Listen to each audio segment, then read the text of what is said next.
Welcome. This is the moment we've all been waiting for. RenegadeCon is here, and we're finally going to find out what is behind the secrets of the Citadel.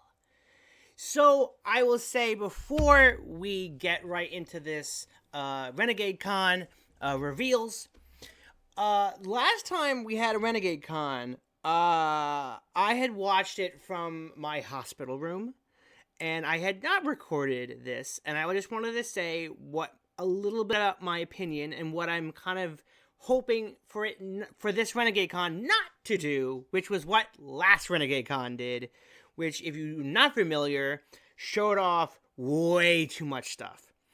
A horrible complaint, I know, for heroScape. I get it. It's a horrible complaint. But I feel like it's such a valid one because even now it is hard for me to catch up with not just all the information, but just catch up with the orders and what pairings to buy this and buy that, and I shouldn't order this but order that, and for some reason the Renegade website isn't showing me the order of the things and how to help me with that. I'm like, why is it only showing me the figures? I want to buy the terrain, and what about the lore book? And where do I find that? Like, it just it's kind of a mess. I feel like last RenegadeCon, it was a mess. A lot of good things, don't get me wrong. I mean, I got the Caverns of Valhalla behind me. Super happy with them. One minor thing, I will get to it at a separate time, but looking forward to the G.I. Joe terrain. Cannot wait for those figures as well. Also, the pirate ship is coming out in May. The trees are coming out in April. Even though I have, this might be my third set of trees. But I mean, everyone needs more trees. Come on now. Everybody wants more trees. Get my Severus. I gotta get my Severus. So, like, promos out of the gate. You're trying to get your promos. You're trying to get all the figures. There's always something that you want to get. And ordering all those. There was just too much. And I totally get that's kind of a bad complaint. But hopefully you guys can understand that when you reveal so much and you overwhelm somebody, it's gonna generate a lot of hyperness or overwhelmingness to people, and there's like too much going on. And even for myself that does pay attention to heroScape and everything that's going on, try to keep up with all the information, even for me it was hard to keep up. So I can't even imagine for someone that is even a more casual player than I already am, to try to keep up with all that information. So I'm hoping that the Secrets of the Citadel, what Renegade has prepared for us today, is a lot less than what it was last time. Hopefully, Secrets of the Citadel is my hope. My little prediction is that it is a new master set. We are going to get a bunch of new figures. Maybe there's also a battle box. I'm praying for a battle box as well. I think the battle box is probably one of the coolest ideas to come out of heroScape under Renegade. It's a great idea, a starter box that isn't just the master set to go in and get a bunch of stuff. So it's really neat to be able to have those two big options, right?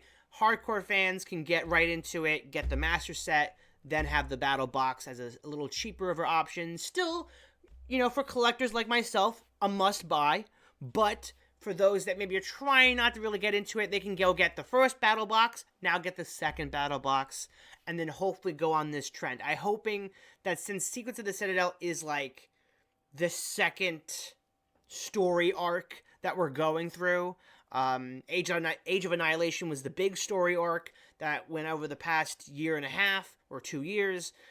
This one will also go over for another 2 years, and this is the same pattern. We'll do master set, battle box, terrain boxes, figure boxes, maybe an IP of some sort. Transformers, doubt it, but Transformers, since they do have that property, and then do unique boxes, common boxes in between, like I said, terrain boxes, and then end it with a lore book, and then maybe like some kind of box with some kind of boss in it, which would be really cool. I think Thorman is supposed to have a separate card that's a competitive card you would bring to tournaments, but also like a boss card, because he's like the big guy, spoiler alert, that you would want to fight in one of the scenarios that comes in his particular box with the Kraken. So I think it's such a cool idea to have it this way. For those that are following the monthly scenarios, which have been absolutely fantastic. I've been really enjoying reading those every month. I think it's a great repetition of content, of lore, providing new ways to play. I think at some point I'm going to go through those individually. The scenarios, maybe not the articles. Maybe I'll go through them. I don't know. During my podcast that I'm going to be launching this year. And we're going to go over some of the mechanics, because a lot of really, really cool, interesting mechanics and figures show up through those scenarios. But anyway, I think that's enough to preface, enough to speculate on. Let's see. Will I be happy? Will I be sad? Will I be broke? I think regardless, that is a guarantee. Being broke is a guarantee, because we're already starting at $0. So I'm going to be going negative regardless of what happens in the next, I assume, half hour. I don't know how long the RenegadeCon is. Usually I think it's about 20 to 30 minutes. Hope so? I don't know. So we'll see. Let's get to the page. I don't know if I'm going to be on the left-hand side or the right-hand side. We'll see.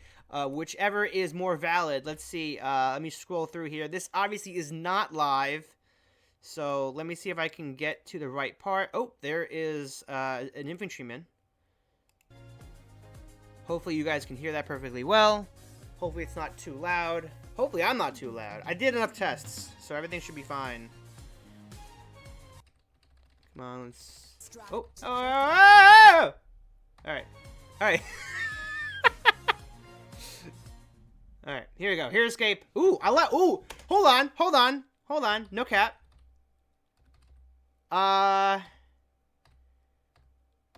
Show it to me.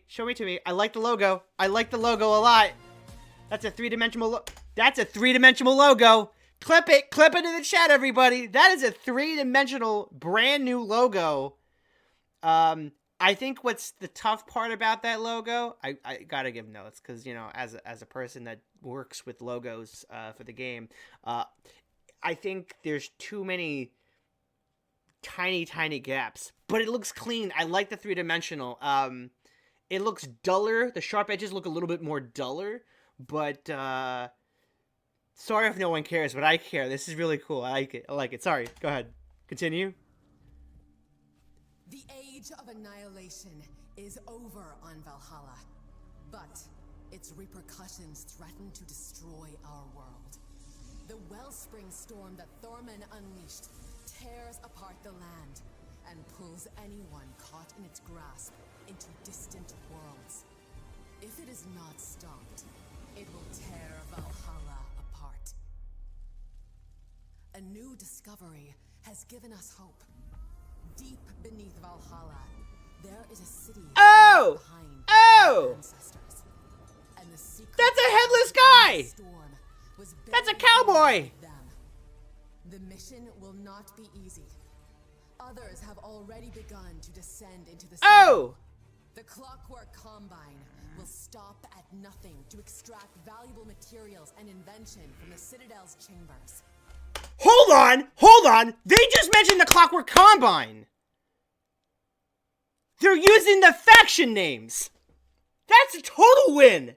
That is a total win! They have not mentioned any of the faction names!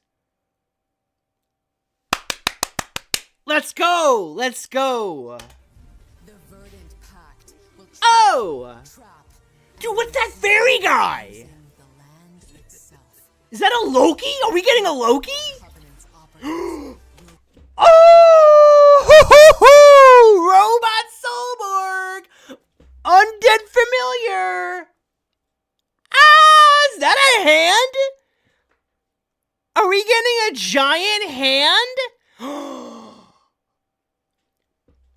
Are they hinting at a Exodia? Possibly an Exodia? Could we summon a huge Revna undead god? And if we have summon the leg of this, the right leg of that, the left arm, the body, the head, and we just win a game instantly? I know I'm gonna be disappointed, but that'll be super dope. Anyway. Go unseen in the darkness, hoarding power for themselves. Crush them beneath your heels, knights of our new alliance. Let no one get in your way, and save our world by learning the secrets of the Citadel. Hell yeah! Hold on, let's go back to that logo real quick. No. Shh, don't skip it. Secrets of the Citadel. Ooh, you hear that? You hear the clock and the electric? Yeah! Okay. The Bronze Age, really, right? Like, that's just the, I don't know if that's the Bronze Age or not. Correct me in the comments, I don't care. I'll learn something. This is exactly what I've been asking for so long. And I'm sorry, Ryan. I'll talk to him later. I'll talk to him later about that. Oh man, that was cool. I don't need something crazy. I just need something like that to get me pumped up. A little bit of music, a nice little speech. I think getting it from Lovey Attack was super dope. She seems to be stepping into the ring. Let's go. Let's get a Lovey Attack leader. I like it. Wow, that's a great start. Oh, I'm happy with that. Okay. I love the bronze, though. I love the bronze. I love the clockwork. The clockwork combine. No effing way. Let's go.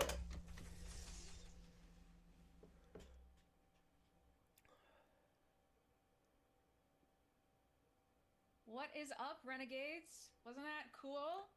Welcome to the first... Where's the enthusiasm? My name is Anaya. Come on! Specialist here. Get me in there! And I'm joined today by the lovely Lead Love. Was that cool? No, that was dope AF! Not they would say that, but man, come on! Excited to be back with more heroScape reveals. We're going to announce the titles we're releasing this summer, because it is 2026. Yep. Yeah, that's right. We're moving from the Age of Annihilation into Secrets of the Citadel. We have a lot of exciting titles to announce, but first we want to remind you of the final Age of Annihilation titles coming soon. We have stuff releasing every month from now till May, and there's still time to secure some of our special pre-order promo figures if you place your orders now. Yeah, we got March, G.I. Joe. Everything out. We got April is the trees, and I think some of the Gruts with the headbutting dinosaur. And then May is Thorman, the Kraken, and the pirate ship. And I know there's other stuff, but that's what I'm getting. So yeah. Sure. So first, a bit of I can't believe no pre-order bonus that came with the caverns. Valkyrie generals. But that's alright. It's just pre-order promo, but there's no pre-order promo. I didn't get anything. New alliance between Jandar and Utkar. Got the Umbral Covenant between Vidar. Okay, I'm gonna kind of skip through this. I already know this information. Okay, hold on. Sorry. Okay, a little bit. Okay. So this is the Battle for Blackscar battle box. Yes, a battle box. Ancient terrain tiles. Factions are duking it out. What? Assassins, undead royalty, disciplined samurai. That's a blue box. It's the perfect jumping in point for new players, and it adds some new figures exclusive to the set for the established players looking to expand their armies. There's a total of 6 new figures. Oh, I'm so happy. Okay, so we're going to stop it right there. Let's take a look. So, 6 miniatures and army cards, gameplay essentials, 25 hex terrain tiles, and 2 terrain pieces. Okay, so yes, so the mushrooms. Okay, so... so this one specifically, it does come with dungeon terrain too. Oh, and shadow. Ooh, that's a good pairing. Oh, what a good idea! Using the battle box to do specialized pairings with the terrain system. Oh, I like that a lot. I mean, if you really think about it, the old sets, with the Swarm of the Morrow introduced the swamp, right? So it came with some classic terrain, but mostly it was like the new swamp tiles. The dungeon was like mostly the dungeon and then just some of the old tiles. But now that like they're going to be introducing even newer terrain tiles, they're going to mix it in with not just the normal stuff, but the dungeon is so fascinating. Oh, we're going to get even more dungeon and shadow on top of this ancient terrain, which looks gorgeous. For those that may not know, I play Minecraft. I've been playing with copper blocks for a while now. This has given me copper vibes so much. Being able to transition, there's a certain point with a copper block where it turns from more of like the orangey bronze, copper looking color to the more of like a rusted bluish color, green bluish color. And this looks like a transition between those two colors, and it looks so fascinating to see, and I cannot wait to see this in person. This looks really clean, and the fact that the side of the tile is not just strictly brown, but very copper-like, very beautiful. Yet very chef's kiss, love it. I'm sure they're gonna go through each individual character, but I just kind of want to read them off real quick. Agent SI4X, which I assume is the robot on the top left corner there. Sudema! We're actually getting a Sudema! Wow! Oh, who would have guessed that? I think everybody. When we saw the the pictures from whatever convention that they showed this stuff off. That's actually really cool. Like, what out of all the characters, I don't think Sudema was on anyone's bingo board. Truly, as like, we need to bring her back, right? But with the Crypt Guardians from the VC, I've been using Sudema a lot, and I generally really like her as a character. I hope she still has a D20 power. We'll find out. All right, Carvin the Rotbeak. So I'm really hoping that is a reference to Corvor, the Tainted One, which is in VC, and he's a big version of that little thing. Which, if it does anything that Corvor does, yeah, I'm getting heated. Okay. Blink Dawson. I'm going to say Blink Dawson is the pirate guy. Not pirate guy, the cowboy. The cowboy Clockwork Combine guy. I'm thinking that's who that is. Knack Pirate Eye. Pirate Eye. Private Eye. So that is the Grut. Oh, I love that. A Private Eye. They're mobsters. The Gruts are mobsters now. I know mobsters and private eyes are different things, but like that same kind of era, that 50s, hey, what are you doing? I gotta go find that murderer, like Chinatown kind of character. Oh, I love that. People talk about wanting the historicals. They're getting historicals. You gotta stop talking about it. You want human characters. This is perfectly historical. You're getting a Grut from a different age. That's too cool.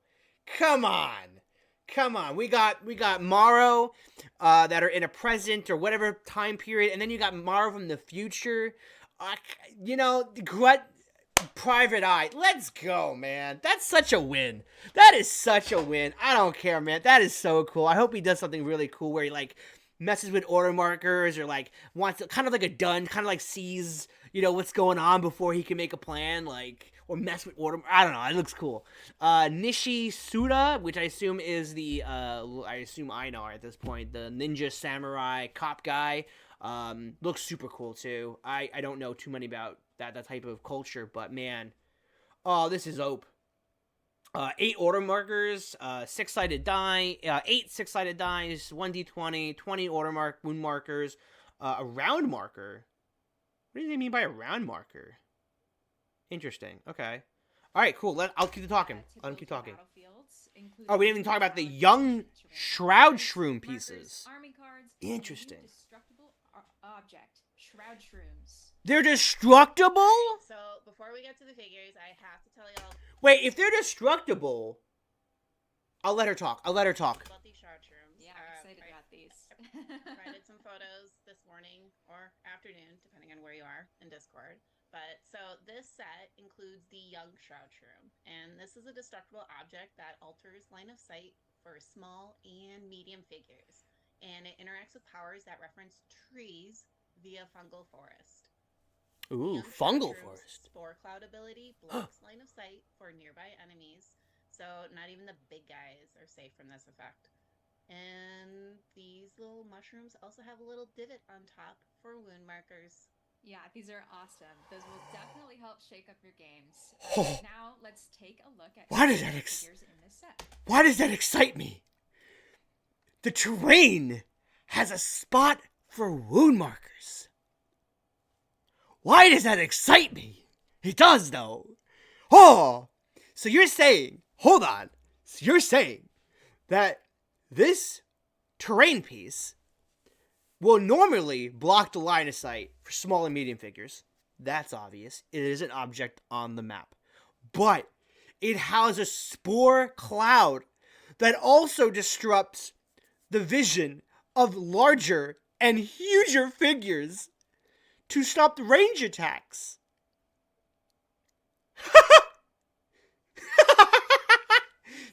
That's beautiful. That's genius. What an interesting mechanic.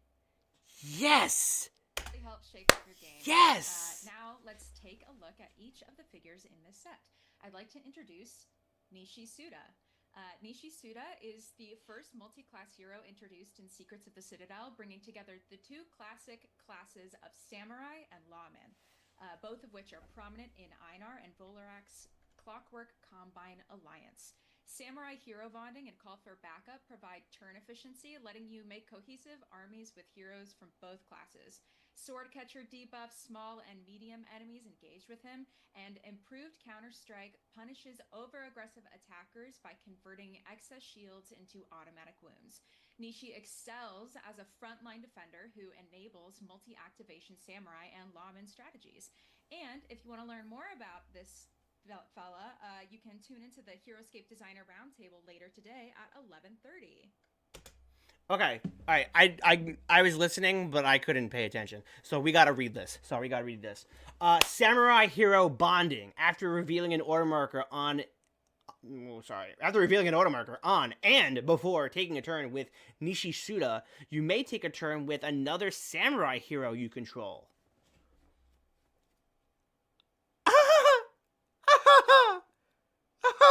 Okay, all right, cool. Call for backup says, after revealing an order marker on taking... Why is it saying on? And, why is this tripping me up? After revealing an order marker on... oh my god, why is this tripping me up? After revealing an order marker on and taking a turn with Suda, if he is within 5 clear sight spaces of an enemy figure, you may take a turn with another lawman hero you control that has not activated this player turn.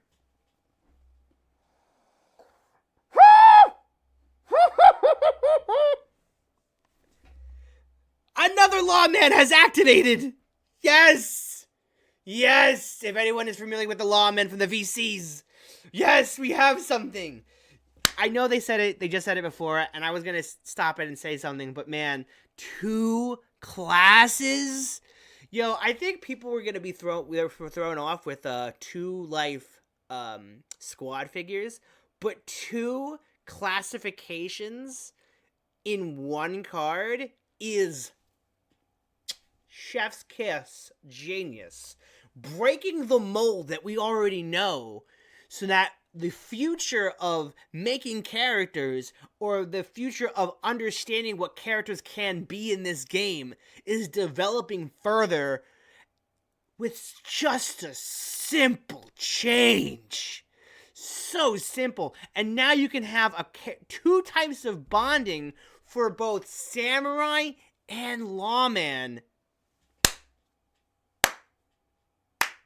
Love it. Sword Catcher. If Suda is engaged with exactly one enemy figure, and that figure is a small or medium figure, that figure reduces its attack and defense values by 1. So if Suda is engaged with exactly one enemy figure, and that figure is a small or medium figure, that figure reduces its attack and defense values by 1. Okay. That's cool. Okay. That's a pretty good one. I feel like this character could have stopped there. But then we have improved Counter-Strike. When Suda successfully defends against a normal attack from an adjacent figure, that figure takes 1 wound from each excess shield. How is that improved? What's different from that? That's Counter-Strike. When Suda successfully defends against a normal attack from an adjacent figure, that figure takes 1 wound for each excess shield. That's just Counter-Strike, is it not? Am I missing something there? I guess we'll talk about it on the TOV podcast. I'll be on the TOV podcast this Sunday, so tune in to Tales of Valhalla. We're going to talk about all the different reveals. We'll get all of our opinions. We're going to learn together a little bit more about each of everything that we like and disliked about this reveal so far. But we'll talk. Well, I'll talk to the panel about this, or we can talk about it in the comments. I don't know what the difference is. That's what Counter-Strike does. Okay. I guess we could have stopped there, but we didn't. 4 life, 6 move, range 1, attack 2, defense 4. This guy is jam-packed for 75 points, and I think right off the bat, we're making characters way too dirt cheap. I don't know why that's so much for 75 points. You're giving me too much for little points. For what? Only for you to change it in Delta at that point? I mean, if that's not an 100-point figure, I don't know what is. That's 100 points right there worth of content. That's a lot to bring in your army. But I don't know. Tell me I'm wrong. That's fine. Tell me I'm wrong. And next up is another unique hero, Blink Dawson. Blink Dawson embodies fast action gunplay with quick draw 7. I think he's a prairie dog, right? That's a prairie dog. Fire when targeted from range. So this makes him a persistent threat against ranged armies. And also, as a lawman, Nishi can call him up for backup. Then we have figure I'm excited for, Kanak, Private Eye. She is a gritty lord. Oh, it's a female character too. Oh, dope. Uniquely thematic blend of tracking, vengeance, and order marker redirection. Wait, were they... I thought the Gruts were Gruts and not orcs. Were they always orcs? Where's my phone? This I gotta look up. This I need an answer to right now. Hold on. I'm so confused. I always thought that the classic Gruts were Gruts, not orcs. I gotta be wrong about this. This must be wrong. Unless this is a mistake. I don't... Like Blade Gruts. I'll look at Blade Gruts. Oh, they are orcs. I am wrong. Interesting. So why are they called Blade Gruts and not like Blade Orcs? Interesting. I never noticed that before. I never noticed. I don't use them, so I never generally noticed that before. Interesting. Okay, anyway, go ahead. Pick up the trail. What does it do? After a player turn, I'm sorry, we didn't look at Blink. Blink's cool. I kind of get his vibe already. We'll talk about at a later time. Anyway, I really want to know what this guy does. Kanak Private Eye. Okay. Pick up the trail. After a player turn in which one or more unique heroes you control were destroyed, you may remove all order markers on those heroes' army cards to this army card. Then, if any of the destroyed heroes was a lawman, you may reveal the X order marker on this army card to take a turn with Kanak Private Eye. Yo, this is Bull, baby! This is Bull 2.0! Look him up, VC, Bull, B-O-L. We got a unique hero, Bull. Let's go. And they made him more expensive than the samurai that does a boatload more? Are we serious? I mean, look, don't get me wrong. I'll take 10 points any day for Bull, but 85 points for this kind of like filler unit type of thing, that's pretty dope. I mean, with my lawman army, I'll take this guy. I'll take Sinuk or whatever his name was. The samurai lawman. I'll take him. I'll take oh my god, my brain is, there's so many units in this game. There's so many units. Oh my god, that lawman army. Cody, you know what I'm talking about. I'm ready. I'm ready for my lawman army to come back. Give me a VC, give me Age of Annihilation, or give me Renegade units to go play with the lawman army in VC. Come on, give it to me. Give me the event. I want to bring lawman back. For pick up the trail ability, let's retake command after allied lawmen fall. And that's the Clockwork Combine figures in the battle box. So let's talk about the heroes that work for Revna and Vidar's Umbro Covenant Alliance. And the what alliance? Vidar's Umbro Covenant Alliance. And Umbroke? a new servant of Revna to introduce. Corvin the Rotbeak. This beast supports undead and wizard armies through flexible targeting rules.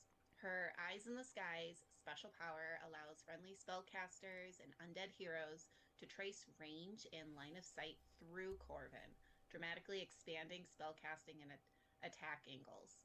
Combined with stealth flying, Corvin acts as a mobile relay point, enabling precision attacks and creative board states that emphasize mobility and coordination. And next up, we have... Yo, isn't there an NG Sig figure that does that? Hold on. I thought NGC did something like that. Unless there's a VC unit that does that? Somebody does that. Hold on. I gotta look it up. Oh, this is not NGC heroScape. I think this, not horoscopes. How many times has that happened to you, where you type in heroScape, but it gets you horoscope instead?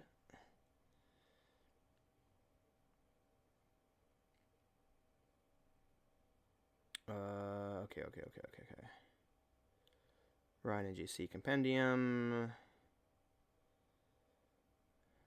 Nope, not that guy. Not that guy. Come on, keep going. Not that guy. Was it this guy? Nope, not that guy.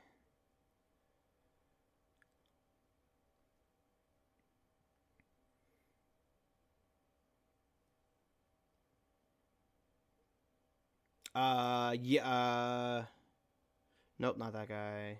That was their version of Anshu. That was their version of Rono. I should go back and look at these. If you're not familiar with NGC, New Generation Customs, I think they were ahead of their game. They're ahead of it, and they stopped really early. And I hate that so much. Anyway, sorry. I'm sure somebody knows. If anybody knows, there is a character I feel like that has already done this. Must have been a VC or custom unit. I swear I saw this before. Unless this was teased somewhere else and it's just getting mixed up in my big, goal crazy brain.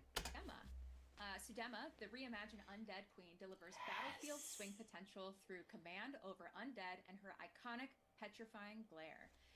Yo, I love how her little army card has like a bunch of eyes for all of the snake heads. Like, I'm gonna look down and be like, this snakehead can see her. Oh, and that little snakehead can't, though. But what do you think? You think you can see? You come over here. Look at this snakehead. For Queen of the Undead, Sudema can seize additional turns with allied undead and Eisenet heroes and unique squads standing in shadow, and wound enemies with a well-timed roll after moving. Sudema is a board impact control piece, rewarding careful positioning and clear sight planning. Oh my goodness, I'm so excited for Mummy Queen Sudema. Okay, but last but not least, we have Agent SI-4X. Oh my god, So Vidar Agent 43. SI-4X is a stealth-focused operative built around shadow space. We're excited for this, right? That's so fun to say. Like, yeah. space. Hold on. Let's just read this. I gotta read this. This one's so exciting. This is so exciting. Agent SI-4X. Solborg, Agent Tricky. Let's go. Life 3, move a 6, range 5, attack a 2, defense 5, 80 points. I love it. Obfuscation Matrix. Sure. SI4X is space. Versus space, and all spaces within one of SI4X are considered shadow spaces in addition to their own terrain types. Oh. He makes everything around him shadow tiles?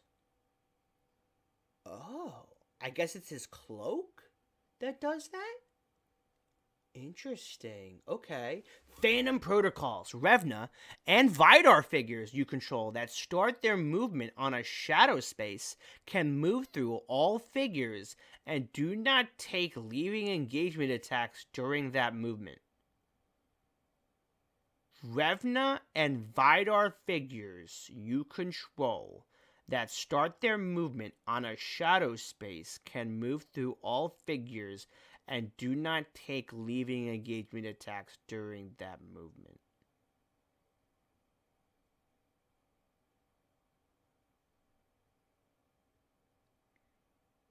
Oh, we're screwed. Oh, we're so screwed.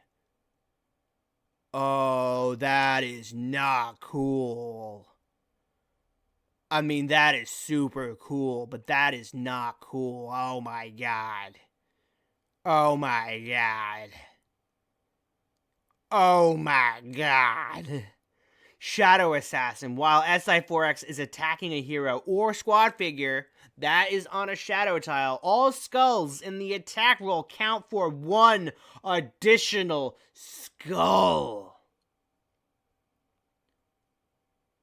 What other options are there if it's a hero or a squad figure? Why can't I just say all figures? While SI4X is attacking a hero or squad figure that is on a shadow tile, all skulls in the attack roll count for 1 additional skull. I mean, he does have a range of 5, which is crazy because I don't see a gun on him. So unless his eye is a laser beam, which is now my headcanon. Dude, I want that figure. I want to paint him, but I also don't want to paint him. Because, like, I already love the way he looks. Oh, wow. Wow. Totally. Wow. Through powers like Obfuscation Matrix, not as fun to say, and Phantom Protocols, SI4X transforms the terrain itself, expanding shadow zones, enabling risky positioning, and boosting offensive output when striking into darkness. And when attacking into shadow, SI4X becomes a lethal assassin capable of doubling his skulls, and his Phantom Protocols lets all of your Revna and Vidar figures use shadow to avoid leaving engagement attacks. And those are all the figures in this new set. But I want to talk real fast about the terrain packed in here because it's pretty cool. There's a total of 25 pieces of terrain, including all new ancient tiles, dungeon tiles, and the Shroud Shroom pieces we talked about earlier. Use these titles to dive deep beneath Valhalla and into the mysterious ancient Citadel. And that's everything. There are 2 options to choose from: the limited edition painted set for $80 and the regular unpainted set for $65. You can pre-order both editions now using the link in the chat below. All right, so let's move on to our first army expansion review. This is the... Okay, 65 standard edition, $80 premium. Okay. That's fine, I guess. I think you got to compare it from what last year. I guess you can't. I don't know, but I kind of want to get the painted one because I already like the way they're painted. I'm not like I don't feel like I need to get things unpainted unless I want to paint them. I already have a huge catalog of things that I already have unpainted.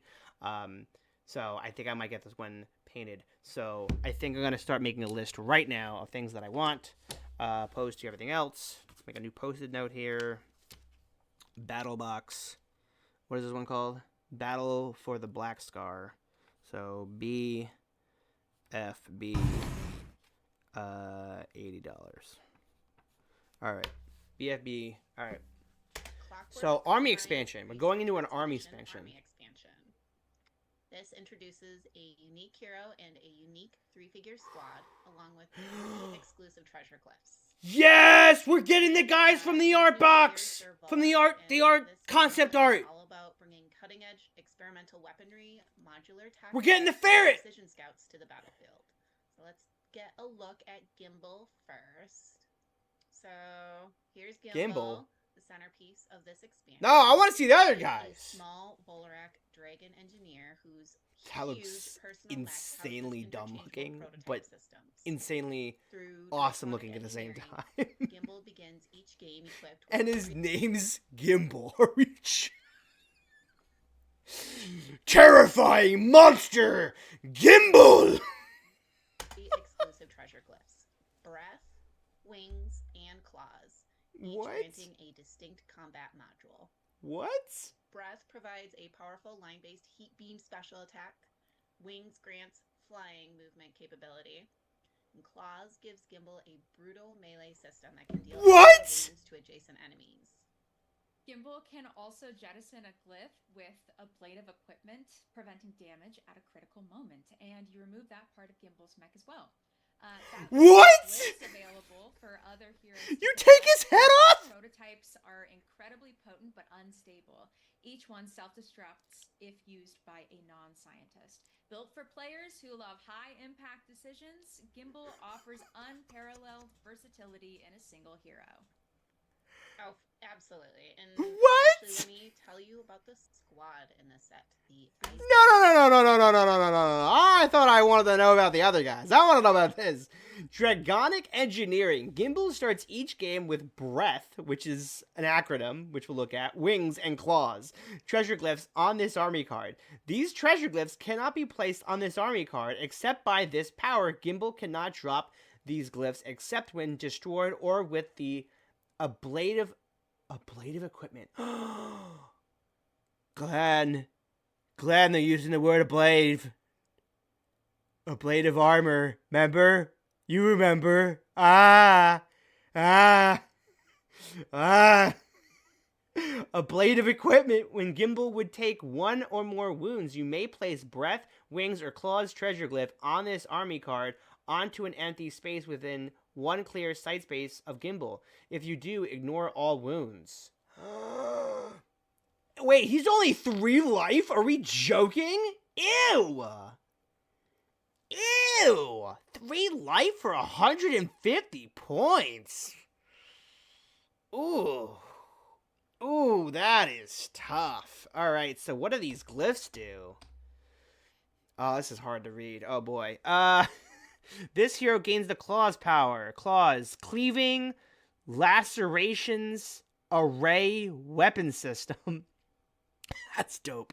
When this hero attacks an adjacent figure with a normal attack, before rolling attack dice, you may choose 1 figure that is also adjacent to this hero. If the defending figure takes any wounds from this hero's attack, the chosen figure takes 1 wound. The chosen figure takes 1 wound. After a hero that is not a scientist uses the claw special power to destroy this glyph. This glyph is removed. Wait, so he's a scientist. Okay, so the dragon is a scientist. Jill! There's a dragon that's a scientist! Oh!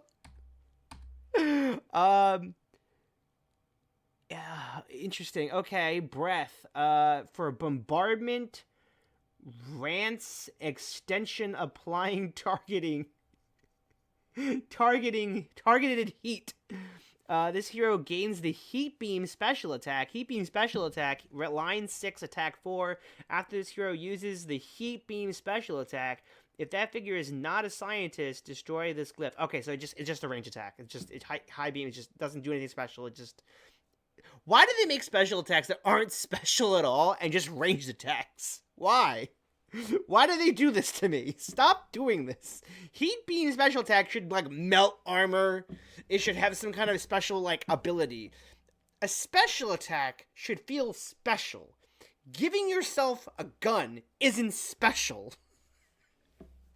Stop it. Stop it. Wings. Wind induction negative gravity system. I love that. I love this so much. The acronyms alone are just absolutely so much fun. This figure gains the special power of flying. After moving normally, if this hero uses the flying special power and is not a scientist, destroy this glyph. So we're getting a scientist class. Yo, that is great. This is great. You can also jettison a glyph with... But like 3 life, though? 6. Gotta be 6. 6. It's a robot. I mean, what are we doing? 4 defense? 6? 4, come on. It is 3 life, though. Plate of equipment, preventing damage at a critical moment. Alright. Here's who missing. The cuties are Volrath. The Eisen Expedition. Expeditionary Force. Before taking a turn with the Eisen Expedition, you may first take a turn with a Vorid or Scientist hero you control. Add 1 to that hero's move value during this turn. Okay, super cool. They're scouts, they're Vorids. I love to see it. These sculpts look absolutely amazing. Exactly what I've been looking for. They are unique with a life of 1. Interesting. Well equipped. Eisen Expedition figures may choose to ignore any effects from the terrain tiles they move onto or occupy other than molten lava. I guess if you use snow. Does that mean because they have little jetpacks but not full jetpacks? Like, they're just well equipped for whatever terrain except for molten lava. Molten lava! Oh, so that normal lava terrain they ignore. Oh, that's fun. That is fun. Okay, cool. Line up the shot too. When an Eisen Expedition figure attacks a non-adjacent figure, if it does not move this turn, add to its attack value.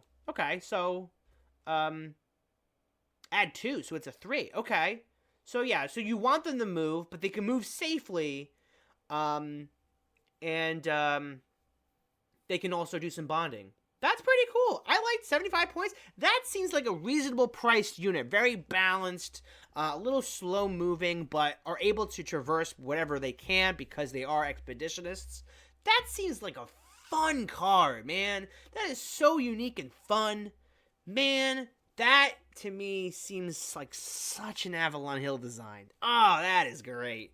Oh, that is so cool. Oh, wow. I don't know who designed them, but that just seems like, because I knew that was on their storyboards, their vision boards. That's what they're called, vision boards. These figures. Super cool. Oh, that's so cool. 3-figure squad of expert explorers. Expeditionary Force lets you activate Got it. I already read. Massive offensive footprint. Yeah, that's awesome. I can't wait to see Gimbal and the squad in action. The standard edition. Okay, not bad. $55. All right, I'm happy with them being painted too. I'm not like $10 difference isn't really much for me. So let's see. This is called the Clockwork Combine Research Expedition. So the CCR, paint edition 55. We're already over over $100 already. Okay. What's next? For $55. You can pre-order these now for a July release. A July release. All right, let's move on Jesus to number 3. Christ. If you're a fan of mixed faction builds or Einar-aligned armies, you're in luck. This is the Crooked Crew of the Clockwork Combine Army expansion. Talk about fun stuff to say. Crooked Crew of the Clockwork Combine Army expansion. Love it. Oh, wow. This brings to the table a blend of gunslinging justice, This is experimental 3 science, figures. and cursed steel.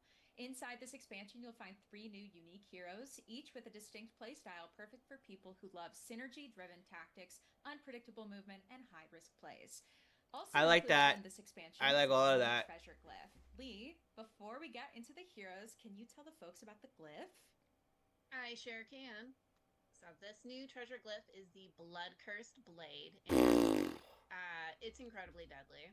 When this So hero this attacks an blood-cursed adjacent blade, it figure adds with a one, normal attack, it add adds one +1 skull automatic to the skull roll. to any Okay. adjacent normal attacks, and it punishes inactivity by wounding its wielder at the end of any turn where no wound was inflicted. And once it's claimed, it cannot be dropped, hurting Minecraft players know. Minecraft players know. It's a cursed object! Ah, it makes sense! It can't be dropped once you have it! Ah! That's so cool! So at the end of the hero's turn, if no figure took a wound during that turn, this figure takes a wound. Ah! into a That's cool. engine of I like that what a good idea. That's also really good. It adds a little bit more value to these these army expansions, is giving glyphs. And treasure glyphs are such a perfect way of doing that because they go with these units as well. Yes! I love it. I love it. countdown clock. I love it. Yeah, you weren't kidding when you said it was deadly.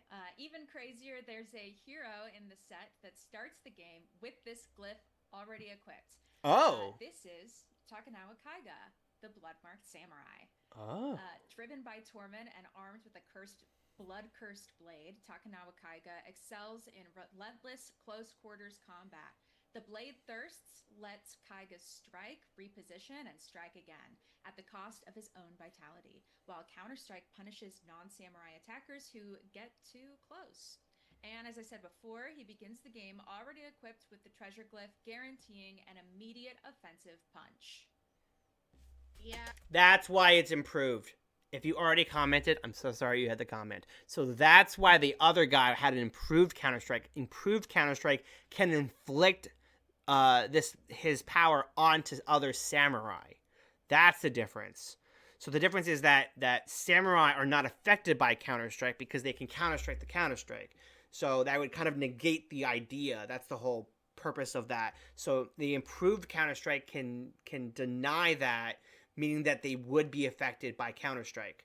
Cool. Very, very cool. Kaiga's pretty great. I mean, he's a high-pressure duelist. He's love 90 points. Love to see 90 points.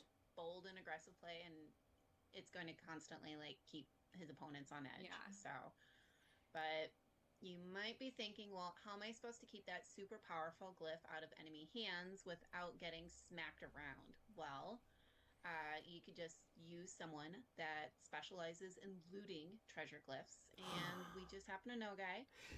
Guilty! So he's a sharpshooter with a bat. Guilty me Creech! No way! No way! We're getting a 50-point Guilty me Creech. Get the F out of here. Let's go! He's got his double attack. He's got a long arm, and he's deputized now. Another lawman! Yes! Yes! Deputized at the start of the game, you may place a silver badge marker on one unique hero in your army that is a sniper or follows Einar or Volorak. I know a sniper! I know a sniper! For this game, it gains the class of lawman. My dreams are coming true! Yes! Yes! Yes! Yes! Yes! Oh my god. Long arm of the law. Once per turn, before, during, or after moving normally, you may choose a treasure glyph within 3 clear sight spaces and place that glyph power side up on Guilty's army card or the army card of a friendly unique lawman hero with 3 clear spaces of Guilty. Do not roll for traps on treasure glyphs collected with long arm of the law. Yo, that is beautiful. That is beautiful. That might be my favorite unit of all time. That is probably the best, my favorite unit. I want to see someone take that for a heroScape adventure. Pronto. Oh, yeah. Oh, bravo. Bravo. Let's go. From afar and hand them off to allies, creating early game momentum and controlling the battlefield without risking traps. His Deputize ability lets you turn a sniper or fellow Einar or Volrac hero into a lawman, opening access to lawman synergies normally out of reach. He's fast, he's efficient, and he's dangerous in the right hands. Yeah, definitely. All right, there's one more figure in this set to reveal. This is Dernipia, the Combine's rogue scientist. Part mad scientist, part master of dark magic, Dernipia manipulates biology and battlefield tempo alike. Species Splicer lets her permanently graft the traits of another non Soulborg unit onto herself, expanding synergies and granting her new strategic roles. With Blood Stitcher 15, she can pull wounds off other figures at the cost of her own life, then potentially heal herself through the regenerative nature of her Durgith physiology. Paired with I'll Do It Myself, which allows mid-round order marker reassignment, Dernipia is a versatile support piece who can pivot strategy on the fly. And that's it for this army expansion. Yeah, So that's exactly what I would have wanted. $50. Let's go. The CC, 4 C's. Can I get 4 CCs of that box, please? And that brings us into our next expansion. Let's dive into it. This is Paragons of the New Alliance. Where's our master set? Guys, where's our master set? So you're saying that we're going to get constant boxes. So instead of paying, let's say, $225, which was the painted battle master set. So that's what we're looking at. We're looking at $80. So imagine, well, we need to have a terrain set, right? So let's say we get the same amount of figures but they're separated into different boxes because not everybody wants the same box. Let's say, okay, you get the master set, and let's say there's 2 options, right? The master set and all the separate boxes. Alternate universe type stuff, right? So you're like, I don't really like those figures. I don't like those figures. I sell those figures off. Right? And so now you have it where it's like, oh, I love this box. Oh, I love this box. So now you get to choose which boxes you want. Unlike for me, where I like to collect them all. I'm a Pokemon trainer. I got to collect them all.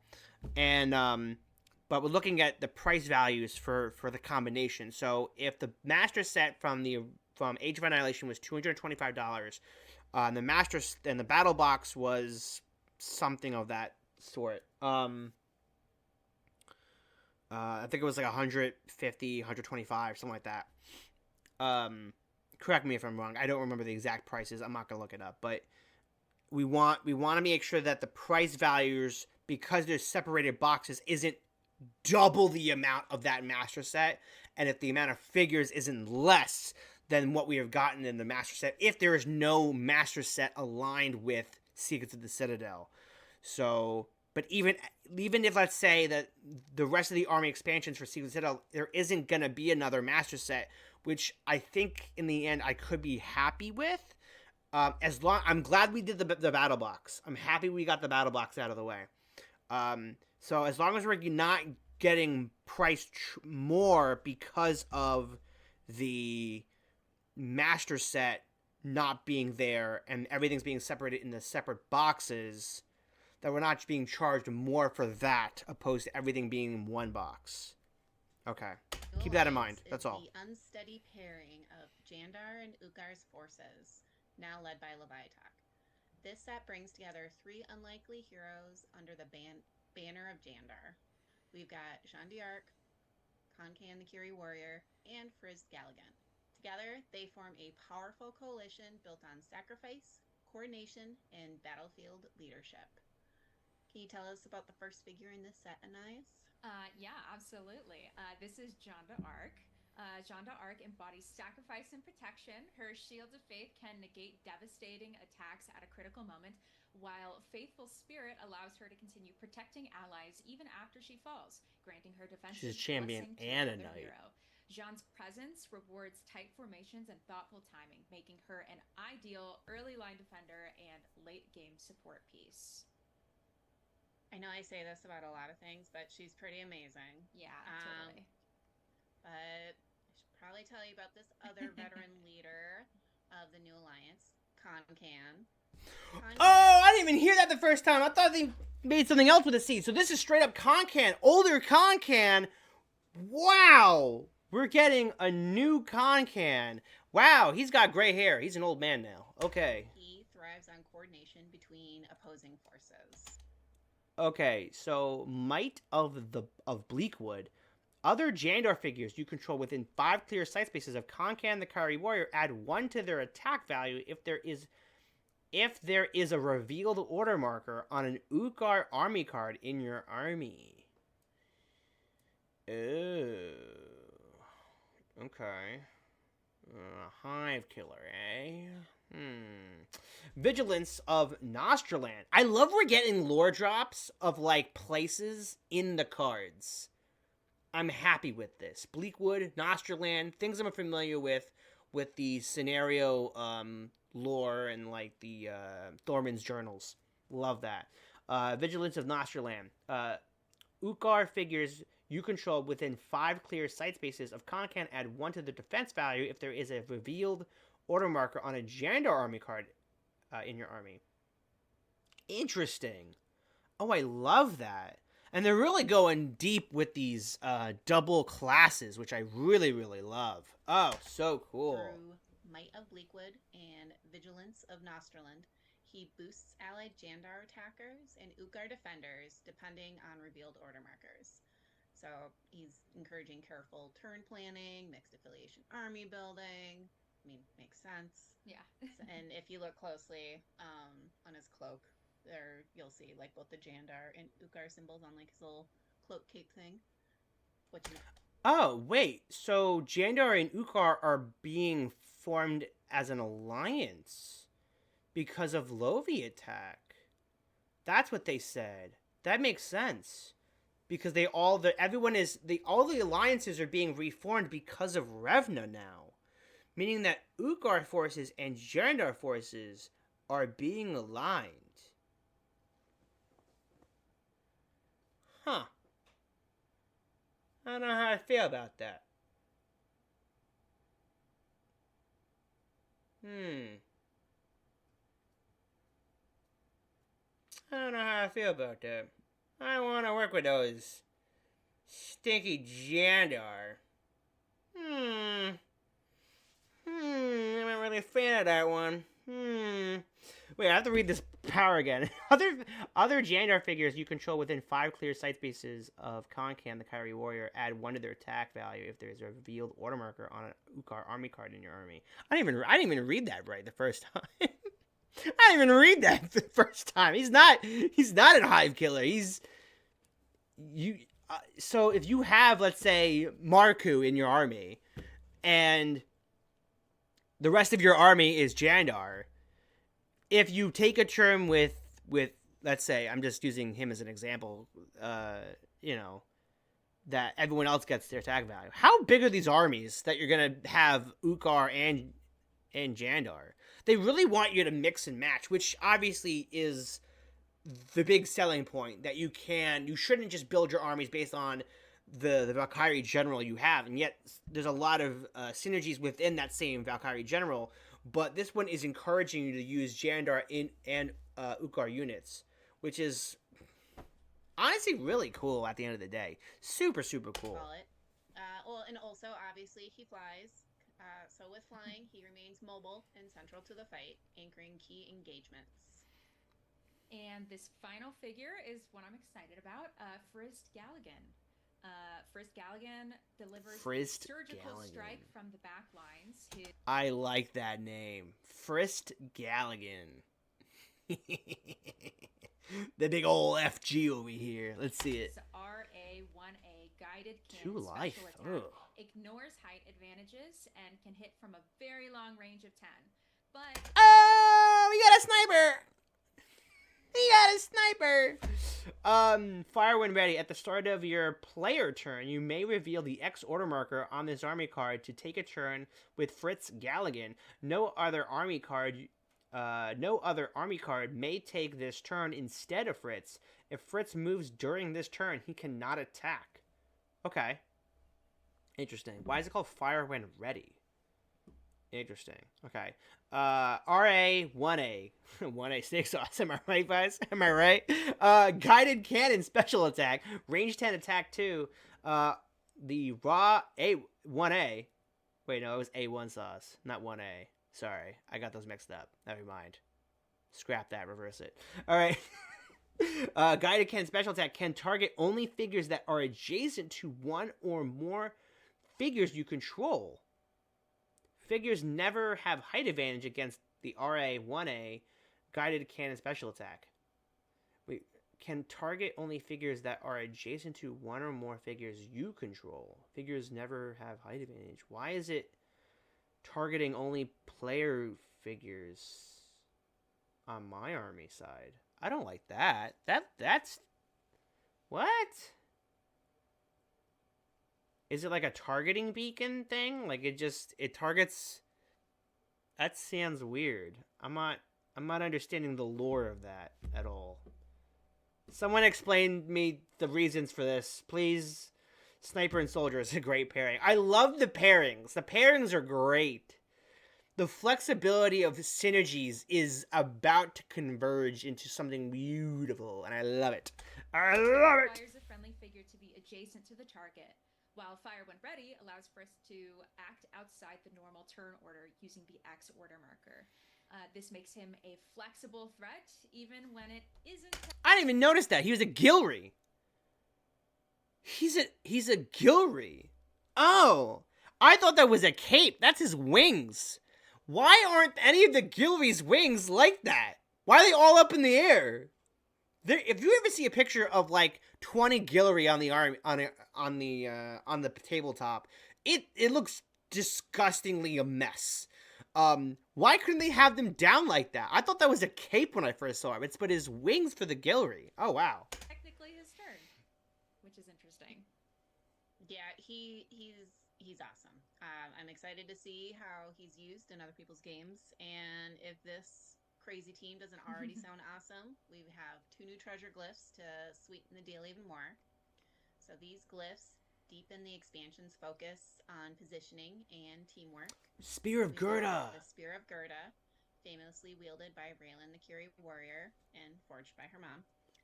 Grants She has a mom? allies increased resilience, reinforcing defensive formations. And then... Alright, so it's hard for me. I have reading comprehension, so I have to kind of read it, and like... People reading to me is not really helpful for me. I have to read it myself. Anyway, sorry. Sword of the Guthier. Friendly figures adjacent to this hero add 1 to their attack value. Okay, so pretty simple. Easy attack. Alright, Spear of Gerda, which I assume just adds 1 to the defense. Other figures you control within 3 clear sight spaces of this hero add 1 to their defense value.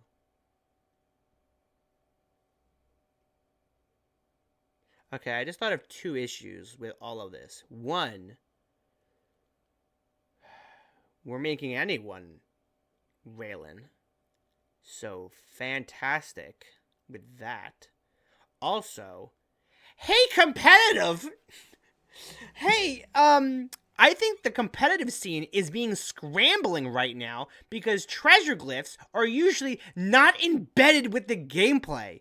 So how are they gonna work this in when there's figures in the game that have to use treasure glyphs for their army cards? How are they gonna handle this? Oh, I'm so fascinated. Oh, interesting. We've got the Sword of Guther, once carried by the mighty Finn the Viking champion. This enhances offensive power of adjacent figures and cannot be destroyed, making it a lasting focal point on the battlefield. And if you want this great set of glyphs and figures, you can pre-order this expansion now. The premium painted edition is $45. $45? Okay, so once again, I'm very happy with those paint jobs. I think I might just get the painting for this one. So this is the PNA. I'm not going to remember any of these names, by the way. PNA at $45. Once again, a $10 difference isn't crazy, and the battle box being a $20 difference, once again, it really, for me to buy either painted or unpainted, it really has to be if it's something I really want to paint, opposed to me not giving a hoot if I want to paint it or not.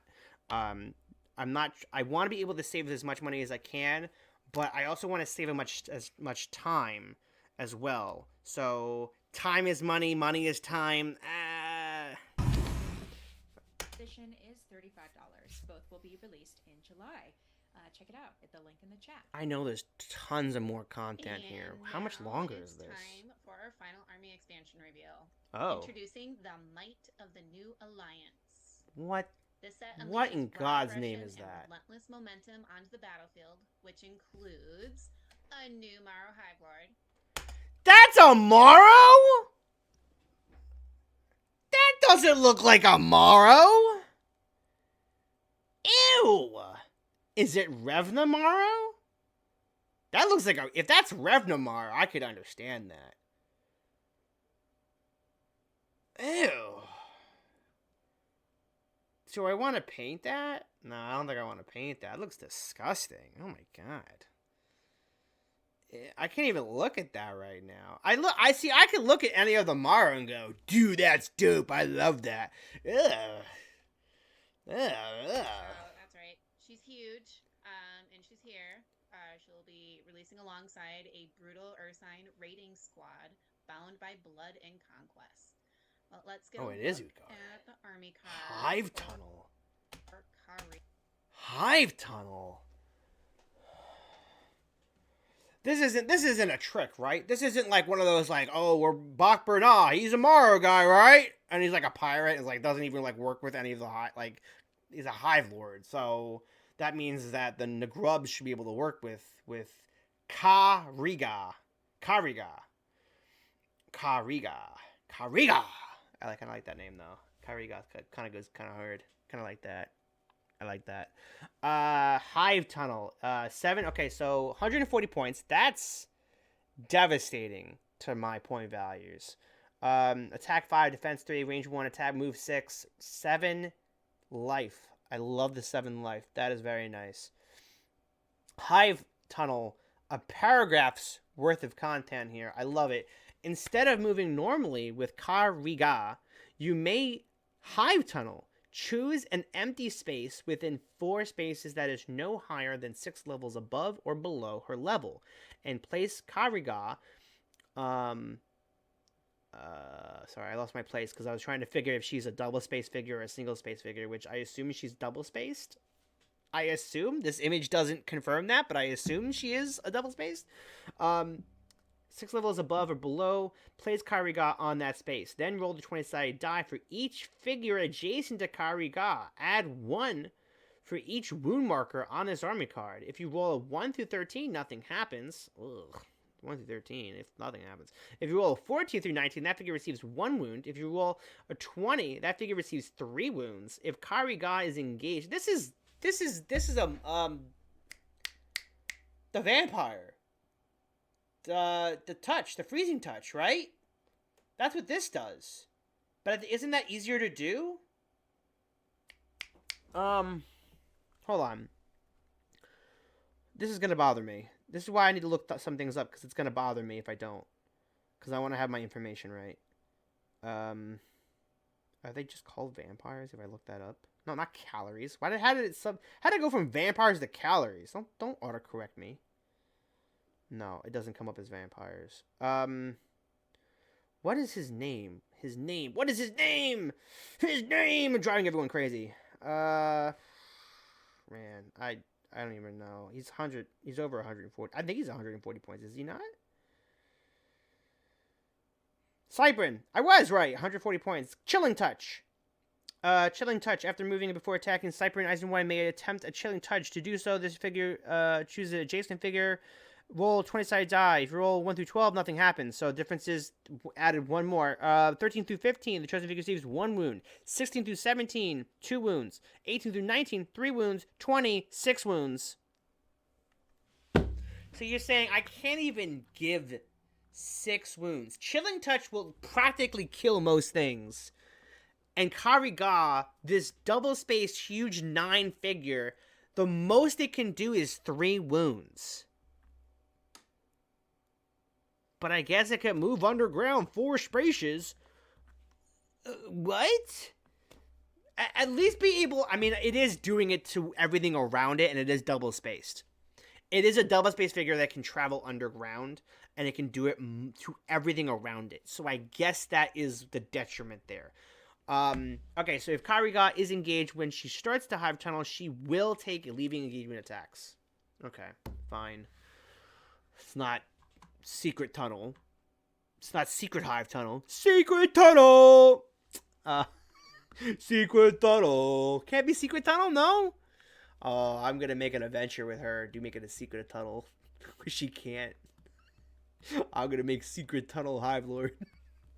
Secret Tunnel! Secret tunnel through the mountain. Secret, secret, secret, secret tunnel. If you know the reference, you know.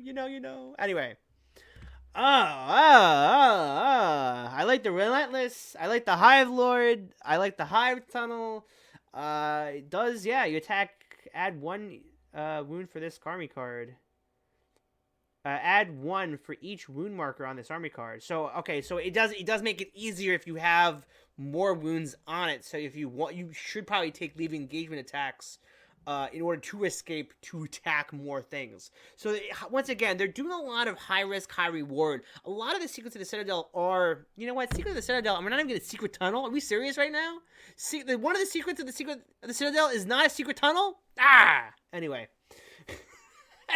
Oh boy, we're getting ahead of things. I was realizing I should have put I'm watching it on one screen, not the other. I should put it on this screen so I'm actually looking at direction and not looking away from it. Should I change that now? Is it too late to change that now? Hold on. No, it's too late. I don't want to mixing everything up. Anyway, I'm conflicted. I'm so conflicted at the Hive Lord. So conflicted. It's disgusting, though. It's absolutely disgusting. But I like it, though. I do like it. I'm confused. I'm challenged with understanding this. She's a towering engine of destruction. So Kariga, she'll dominate through sheer presence and her terrifying mobility.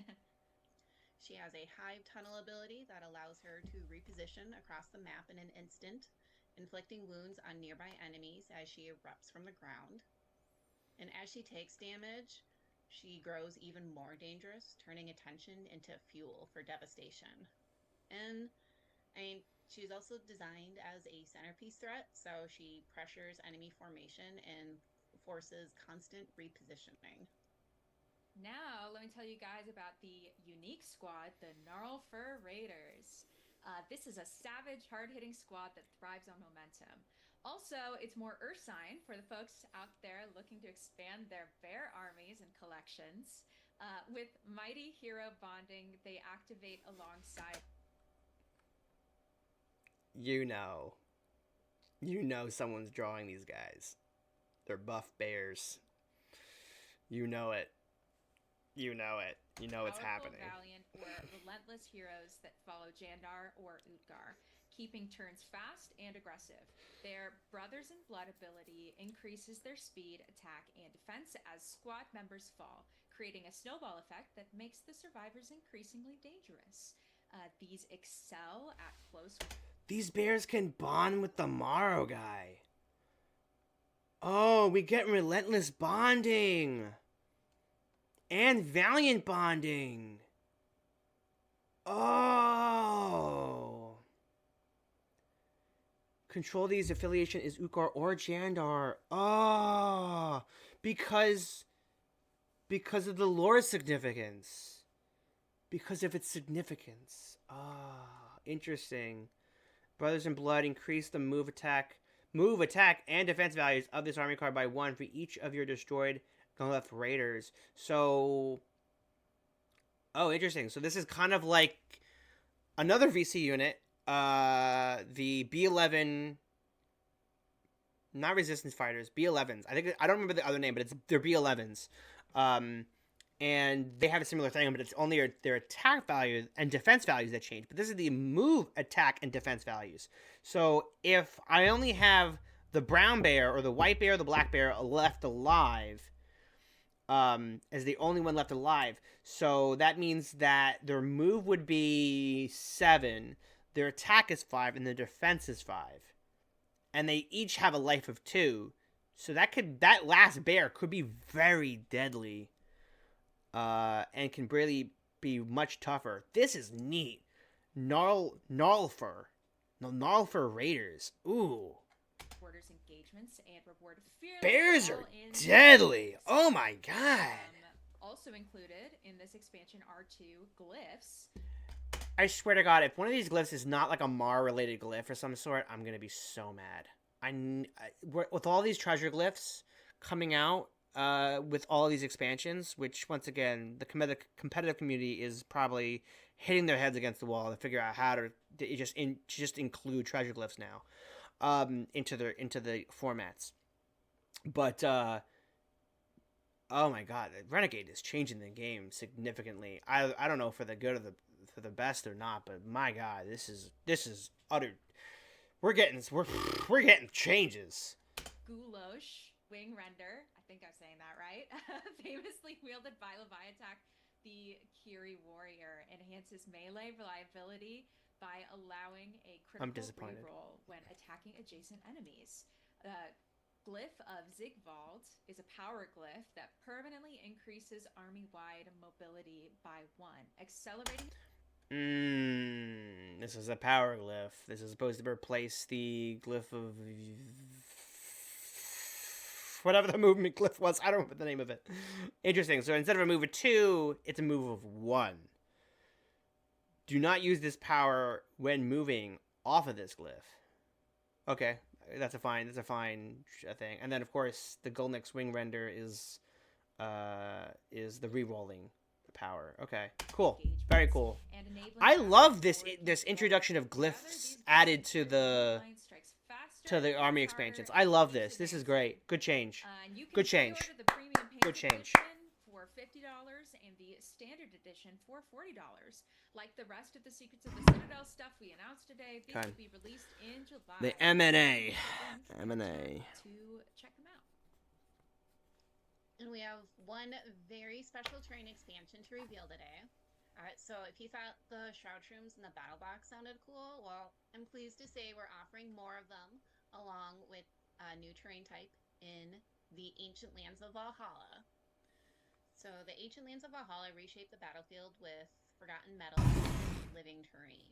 This expansion adds a wide selection of ancient land tiles and destructible Shroud Shrooms that block line of sight. They spread as they're destroyed, and they count as trees for special powers. There's a total of 23 hex-tile terrain pieces included in this set, featuring new ancient land tiles, which integrate perfectly into maps featuring outdoor, indoor, or cave environments. And there are more of the Shroud Shrooms in young, mature, and ancient. These destructible objects come in 3 sizes based on their maturity. All 3 of them are great line-of-sight blockers. They also count as trees, like Lee said. So heroes that synergize with that terrain piece can use these to trigger effects. So there's 1 life ones, 2 life ones, and then 3 life ones. Like we talked about in the Battle Box, the Spore Cloud ability blocks line of sight for nearby figures. And when a big mushroom is destroyed, a smaller one sprouts up nearby. Oh, that is so cool! That is so cool! That is so cool! That is so cool! Order this terrain expansion for $70 using the link in chat now. This is also coming out in July, along with the rest of the stuff we announced today. Somebody in the chat said, "Move over, Mario. This is a new Mushroom Kingdom." Amazing. Love that. We have a special pre-order promo for all of our July releases, too. The first promo for Secrets of the Citadel is everyone's favorite 10-point ninja, back from the dead, Isamu. Ooh, I cannot read this for the life of me. Why is this not... I just got to check something off their bingo sheet. Yeah. So I'm super excited for this one. So Isamu, he's a relentless undead assassin who refuses to fall until the battle is ended. With eternal servitude, Isamu cannot be destroyed by wounds until the end of the round, allowing him to strike, reposition, and interfere with enemy plans long after he should be gone. His phantom walk ensures unmatched mobility, letting him slip through enemy lines without fear of engagement attacks. And at an extremely low point cost, Samu excels as a late game spoiler, objective grabber, or sacrificial piece that You commands can't kill him. proportionate attention. He embodies classic heroScape design, Oh super no! elegant and frustratingly effective in the right moment. Yeah, he is super cool. If you want to He cannot be destroyed by wounds on his army card? Why does he have a life of 1 then? Except during the end of a round? How does that wait? I'm so confused. What is that even? What is that ruling? Someone cannot be destroyed by wounds on this army card, except during the end of a round. So if he has a wound on him, he can only be destroyed at the end of the round. So if you inflict the wound on the first turn, you can still take all of his order markers, and then at the end of the round, he gets destroyed. So it kind of balances him out a little bit more. And by the way, our first 10-point unit under the Renegade banner. We finally did it. We finally did it. He's still 10 points. That's fantastic. But interesting. Oh, God, I hate this. But I love it. I hate to love it. I love to hate it. pre-order any of the new reveals today, take a look at this handy shipping guide. All right, so... Okay, so... Oh, my God. At this point, I already ordered things for March. March is done. April, I'm getting trees. May is Pirates and Thorman and the lore book. May. June is the battle box. Right? Because Crooked Crew, So I'm crossing a line. I have a post-it note here with all the different things. So I have the line crossed under the battle box. So that's June. The rest of it is July. So this is June. So that's got to be separate order. And then July is everything else. And so there's no promo for June, but there is for July. So I'll write that down. Promo. Samu. God damn it. Samu. God damn it. Samu. Remember that orders from our web store don't ship until everything in the order is in stock. So this is how we recommend you order if you don't want to wait. All right. I want to give everyone. Wait, Battle for the Black Scar Battle Box is also July. So what is June? Was there anything for June? Is June a dead month? I thought they said everything's. All right. So no. So forget what I said. I thought. So there's nothing in June.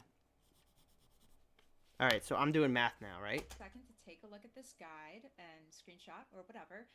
But in a moment, we're going to switch gears and talk about organized play.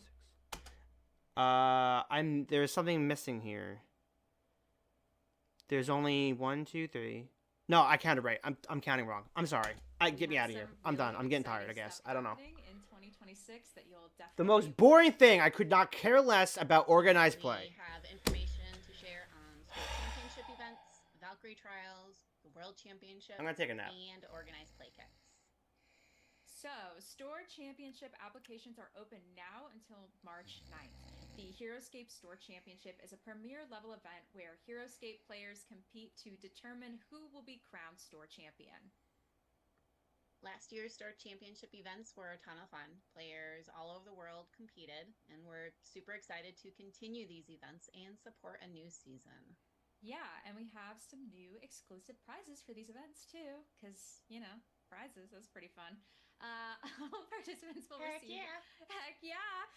All participants will receive one set of Einar-themed order markers. In addition, those who place 2nd through 8th will get one Crimson Widow figure on a special silver base with 2026 Store Championship on it and a gold foiled army card featuring all new art. And the winner of the event will get a Crimson Widow on a gold base, a gold foiled army card with new art, and a day 2. I think if I win or play to win games, instead of just playing. That is pretty cool art, though. I will say that's pretty cool art. If I like was better at the game too, I guess I would care about this.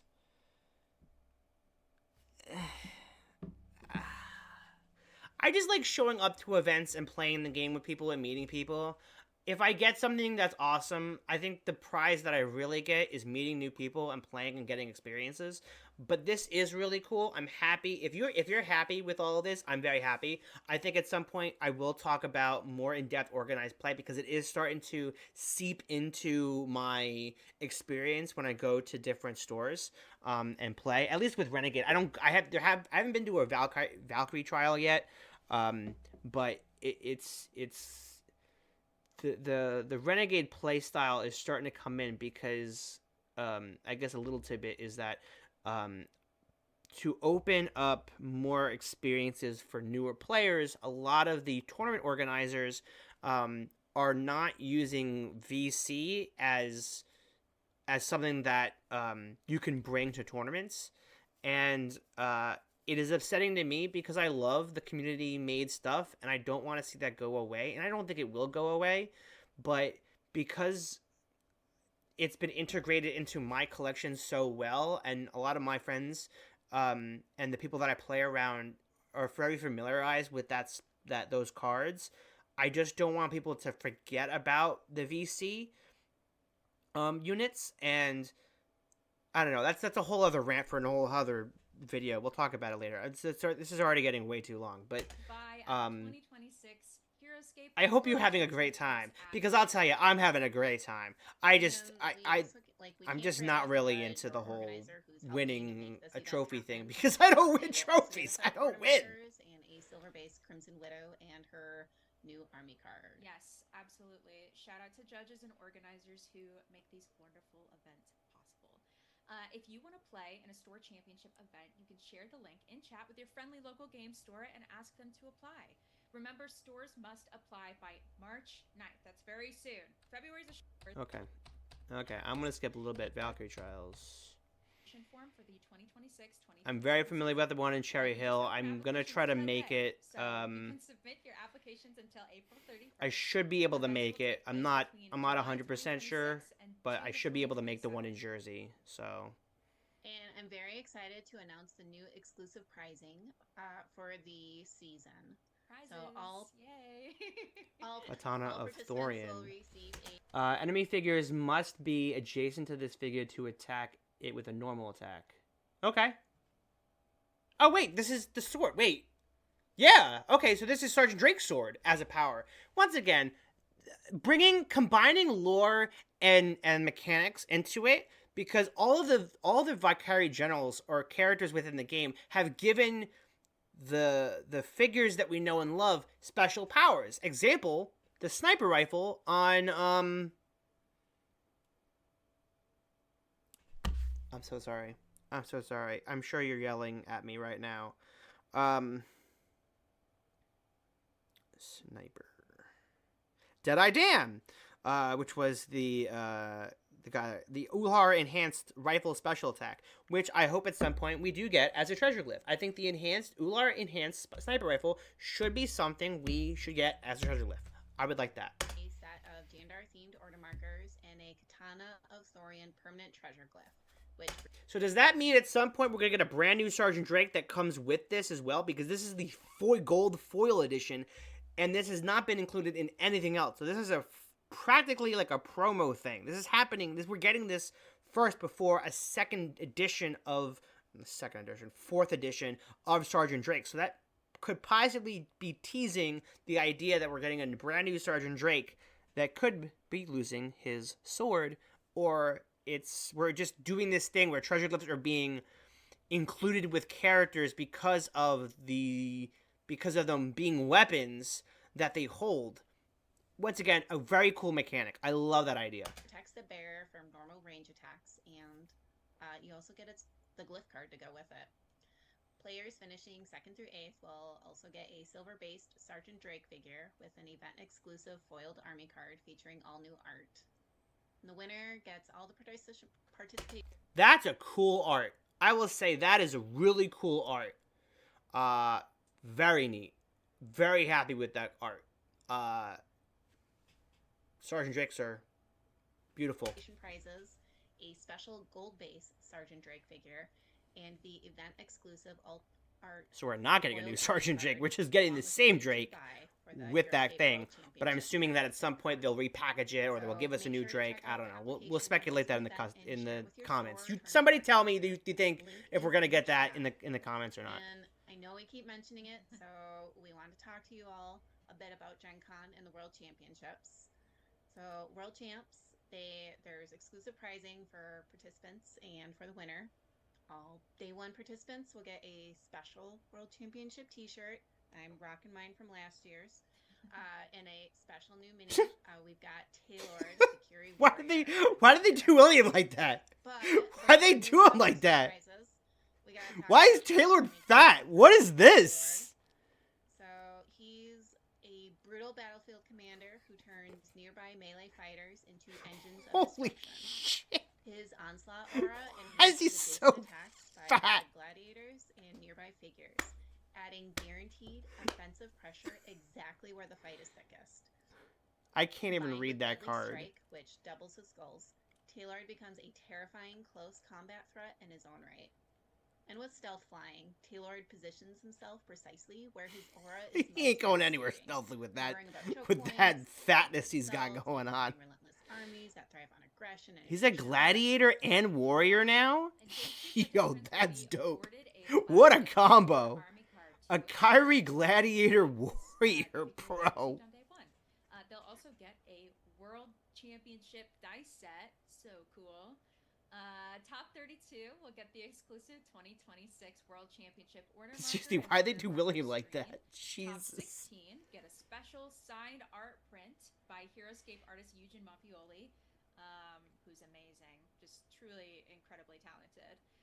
The top 8 will receive this awesome 2026 World Championship component organizer made by Board Heroes. And the top 4 get a custom Elderwood Academy dice tray. Wow, working with Board Heroes on that one. I mean, that's crazy. That is cool. Very good sponsorship. Very, very cool. Well, in Elderwood Academy, they're awesome too. I know. So I'm jealous. I'm happy. I want some. Wow, good for Board Heroes. That is awesome, man. That's as long as I just hope they work with Chris Perkins one day to make an actual official security. Not that we need one. Sorry, Chris. We don't actually need. They just need to give your approval. That's what they need. And their name anagrammed as a future heroScape figure. Your name anagrammed for future heroScape hero. Wow. This event and our other Gen Con events. Wow. Well, Chris Perkins, I hope you get it. You deserve it more than anyone else, honestly. I'm already rooting for you. I'm already rooting for Chris on this one. And if you weren't, but I know there's other very top tier heroScapers out there. I hope whoever wins gets just an absolute dope ass card. But very, very cool. I'm very happy for those people out there fighting for that. And be like, this has to be Amaro, hands down, no questions asked. Otherwise, give it to someone else. Am I right? But once again, I just not something I'm gonna go for. I just don't try that hard. I just want to play the game and have fun. Championship event, but still want a tailored mini, you can get this figure by which is obviously something someone would say if they lose a lot, which I do. Playing in the 2v2 skirmish event or a battle box intro event. We have even more exciting Gen Con heroScape news. We will be introducing a prize wall this year. You can gather prize wall vouchers to spend by participating in side events. And the wall will contain goodies such as plastic army cards for an array of squads and heroes. Also available at the booth or for purchase. Whoa! Or for Gen Con weekend only, we'll have another new figure, Eel and Fufua.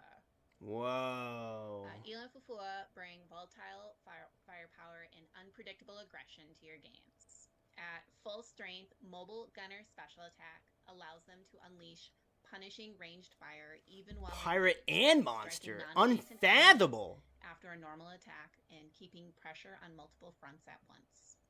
However, as wounds accumulate, control begins to slip. Out of control forces the pair into a relentless melee aggression, turning them into a rampaging threat that must attack anything nearby, friend or foe, regardless of tactical positioning. And with Swim, Eel and Fafua move effortlessly through water-heavy maps, making them especially dangerous. And as a pirate with the unfathomable personality, they fit in perfectly with both pirate and Galrai armies. And designed as a centerpiece bruiser, this unit rewards aggressive play while forcing opponents to adapt as its behavior changes over the course of the battle. Yeah, very cool. Remember, even if you're not at Gen Con, you can still get this figure from our web store on the weekend of the con. So mark your calendars. We'll dive into all our events fully in our June RenegadeCon, so make sure you're back for that stream. And now I want to remind everyone about the Spring 2026 organized play kit coming in March. So this kit is a special glyph pack.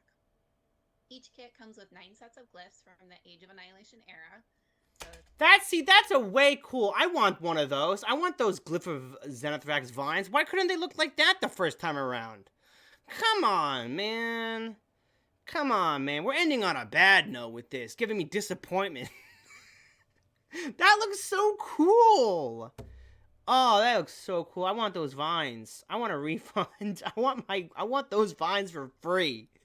Give those out as for free.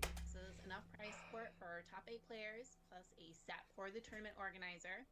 These glyphs feature fully illustrated art. I mean, I guess technically we're getting them for free, but I would have to go to the organized events to get the glyphs pack. That's still pretty cool. We're getting glyphs. Hopefully we'll get multiple sets of glyphs. But anyway, okay, so I'm reading that wrong. Clearly this is going on way too long. I don't know why I'm saying arch. It's because Witches, yeah. Witch debuted at 2025 Worlds. So to spice things up, one set of glyphs out of that kit will be full foil. So each set will be packaged in the same box. So it'll totally be a blind reveal, and one lucky player will be able to find the foiled set. So be sure to ask your store about heroScape organization. Interesting. And tell them to pre-order this kit. And that's going to be all. I don't know how I feel about that. Sorry, I just realizing I'm covering up Lee the entire time. I'm sorry, Lee. I'm covering you up. I didn't even realize I was covering you. I'd rather get the information, I guess. The information's on this side. I guess that's more important here. I'm also realizing that the screen is a little bit lower. I don't know how to fix that, to be honest. I don't know what happened with all of that. Jeez, I haven't done this in a while. It's been a minute. So I guess no, that's not what I wanted to do. Interesting. Okay, that is an issue that I have to look into. Interesting. Okay. I mean, you're getting the right information. You're getting the information, so. For this heroScape reveal stream, make sure to tune in to the rest of RenegadeCon. Next up at 11 is our Renegade reveal stream, so tune in to learn what other games. Wow, yeah, I think I'm kind of done for today. There's a lot of stuff that I need to do. I don't think I'm going to watch any of the rest of the stuff, but boy, oh boy, I think this is kind of it here. There's no other secret reveals that I'm seeing here, no other things. I don't know what the after, during, hours things, but whatever. G.I. Joe heroScape miniature painting with Board Hero, Hexala doing Secrets of the Citadel gameplay. Good for them. I'll have to watch that at a separate time. And heroScape Store Championship State of Play. Very cool. Oh, Ken! Ken's on there. Judge. He's a head judge. Good for you, Ken. Good for you. I'm happy to see you out and about. I love it.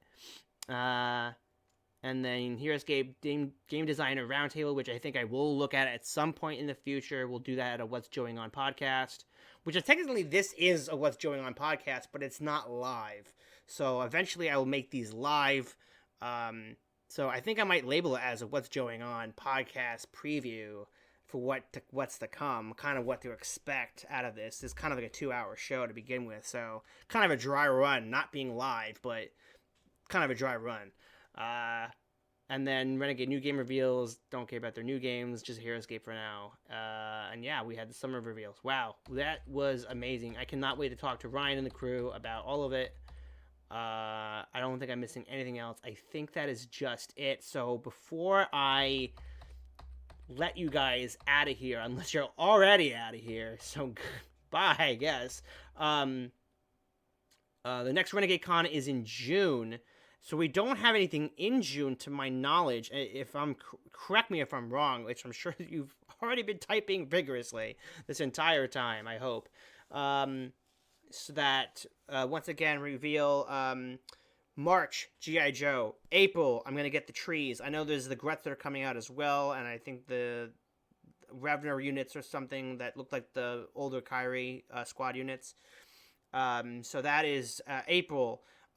May is going to be Thorman, the journal, Thorman, the lore book, and the pirate ship. And then I guess nothing for June, to my knowledge. And then July is the mother of what Secrets of the Citadel. And then in June, we'll see August, September, October. No, there'll be an October one. Oh my God, it's never ending. I'm so broke. Let's see how broke I am. So for those that may not understand, hopefully I can save myself here with birthday gifts. I've been waiting to order things for Thorman's journal. I do have some here, some gift card. I do have a gift card from my uncle for the Renegade store, so I can hopefully help with that for either this or for getting the pirate ship, the Thorman army expansion, and the lore book. And then I have this. So let's calculate this up real quick. So we have the, we'll go back just for you guys to have a visual here.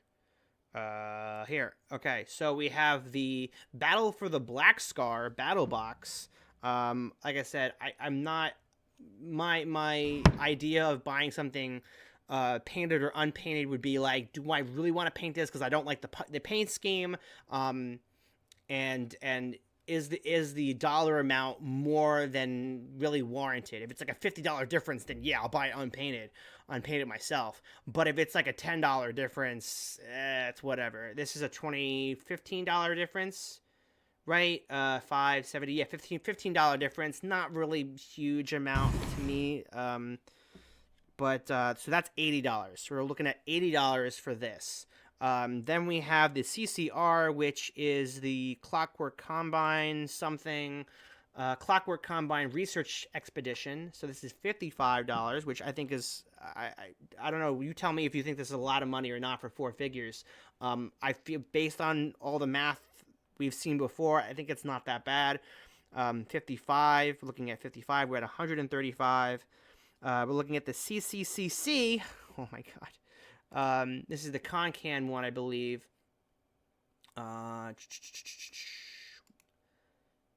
Nope, that's Paragon's. Sorry, we're looking at the, oh my God, the probably the best one that comes with oh my God, the Scientist and the oh my God, not Deadeye, Gildy McCreech.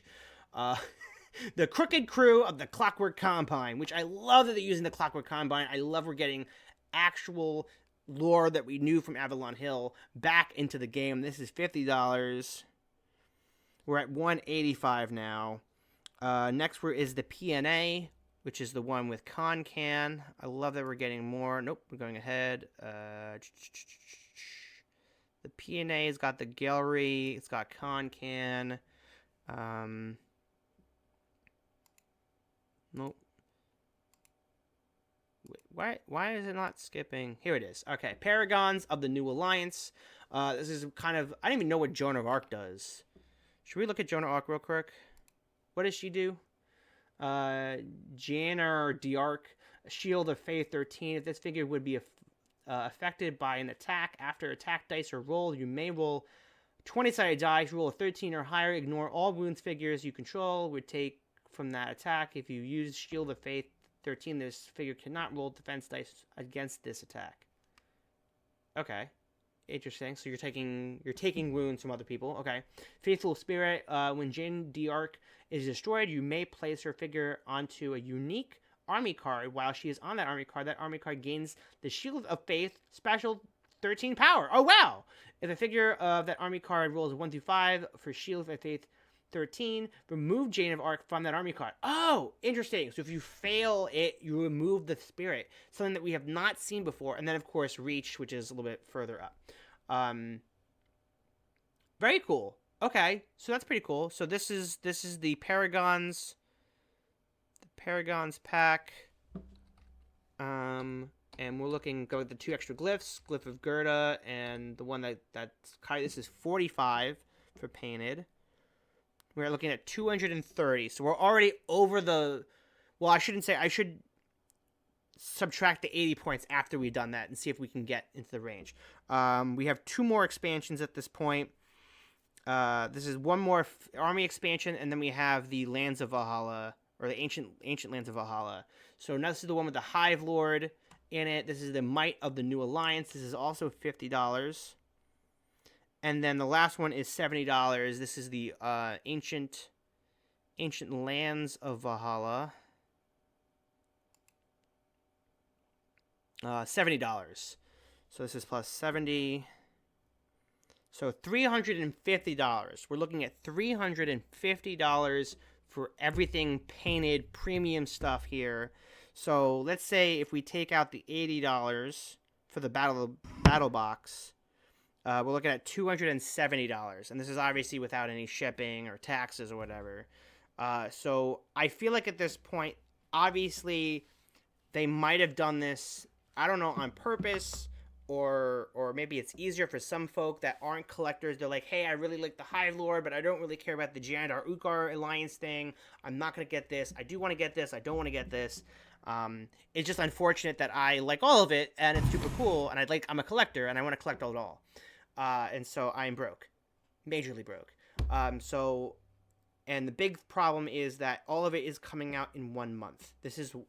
I can't separate this at all in different orders. This is going to be a one big order, and so this is going to be the real tough thing. I still haven't ordered the stuff from the Pirate, Thorman, the lore book, which was very important to me, which comes with all the monthly scenarios in it as a written thing.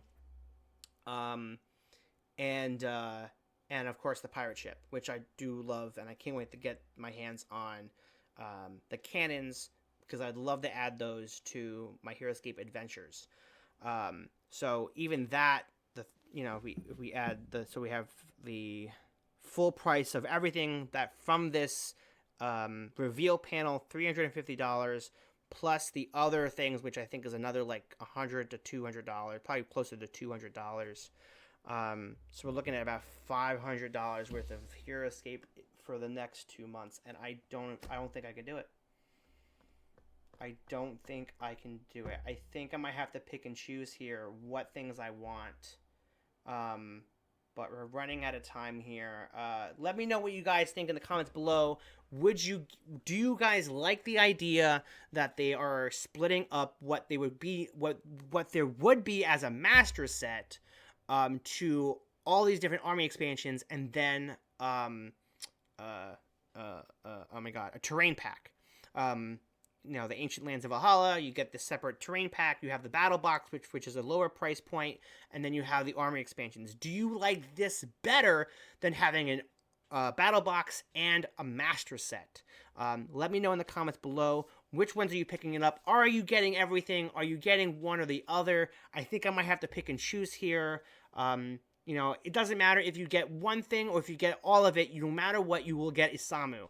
Is Isamu worth $350? Probably not. But I definitely want all the lands. I definitely want the battle box. And I definitely want that Hive Lord. And I definitely want the Guilty McCreech. So that's where I'm kind of leaning. I think I might take some of the things off of here, off the list. But we'll talk more about this at the TOV podcast. So tune in this Sunday,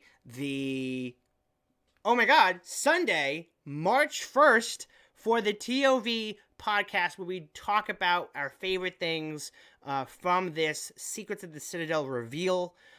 It's going to be a jam-packed podcast, so join us there with me, Ryan. I don't know who else is showing up, but definitely him and I will be there. I think Nick's showing up.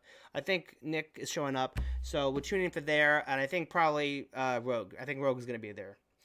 So, boy oh boy, it is jam-packed. I hope you guys really enjoyed this podcast preview. I think I might label this as a what's going on, but I don't know. We'll see what I eventually do. Maybe. Anyway, thank you guys so much for watching. It has been an absolute blast. I thank for Anais and Lee Hu for entertaining us with these amazing reveals. Thank you, Renegade, for picking up the mantle and mixing up the game significantly. Lots of changes are happening, especially with the treasure glyphs. So let's talk about that in the comments below, or let's continue the conversation on the TOV podcast, starting at 9:30 Eastern Central Time, or Eastern Time. This Sunday, March 1st. My day.